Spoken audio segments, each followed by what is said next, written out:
music is universal and it touches everything we do. It makes us who we are and what we are, and that you can share that with everyone. When I first arrived here, it was my first time in WA, certainly my first time in Joondalup. And the thing that struck me most was the beauty of the bush, but also what an emerging community it was. Many people have arrived relatively recently in history in Joondalup. The thing that interested me is how do you bring a multicultural community together?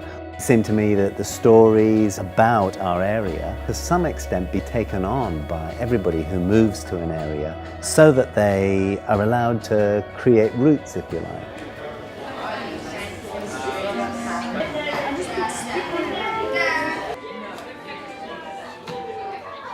When I arrived in Joondalup, one of the things that I wanted to do was to increase the level of participation in the arts, and that comes from a fundamental philosophical belief that if people take part in the arts and in culture, they begin to enjoy them, they invite other people to come and see them perform, and those people start to enjoy the arts and culture. It doesn't just happen in an emerging community like Joondalup overnight. So with that in mind, I thought, wouldn't it be great to commission a new piece that we do as a world premiere, the first time it's ever happened anywhere. That makes everyone feel very special.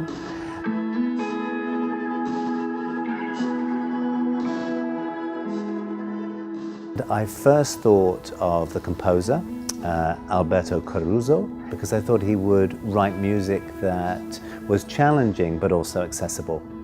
And then I realized that I needed to pair him with a writer. I looked at lots of different possibilities and met various people, and Vivienne struck me as someone who was interested and whose style would really suit the Joondalup theme. Very much wanted the piece to be about Joondalup, about the place where we live. And then I thought of Chris as a conductor, partly because he's very talented, but I also thought he'd be the right person to get the very best out of a community choir and a community orchestra.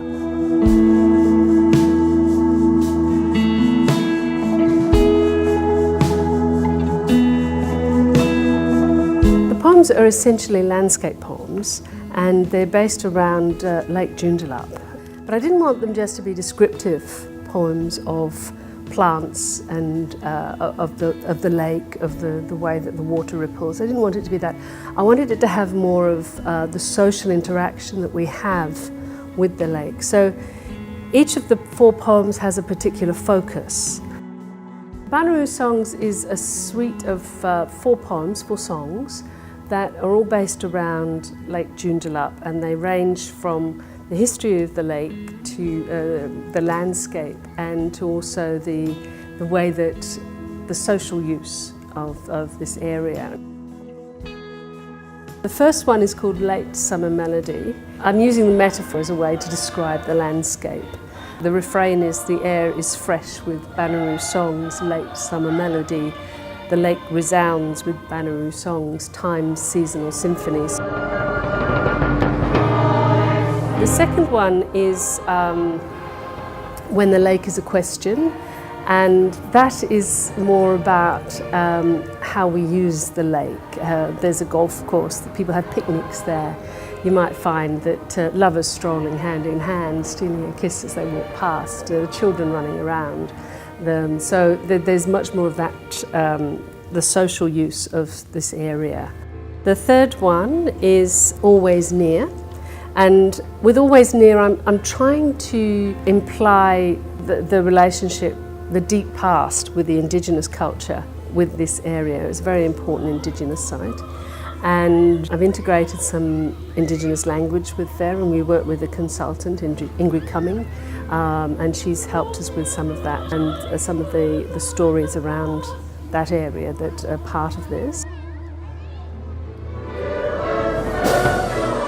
And then the fourth one is Perry's Paddock, and Perry's Paddock is actually a location around the lake.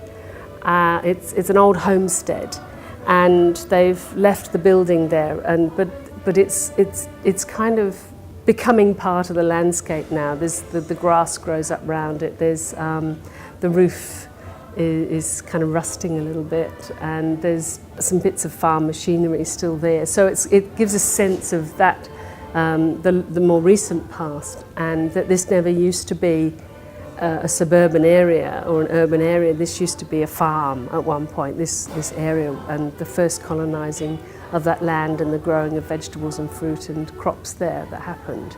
So we have these different sort of layers of the story of Lake Joondalup, I think.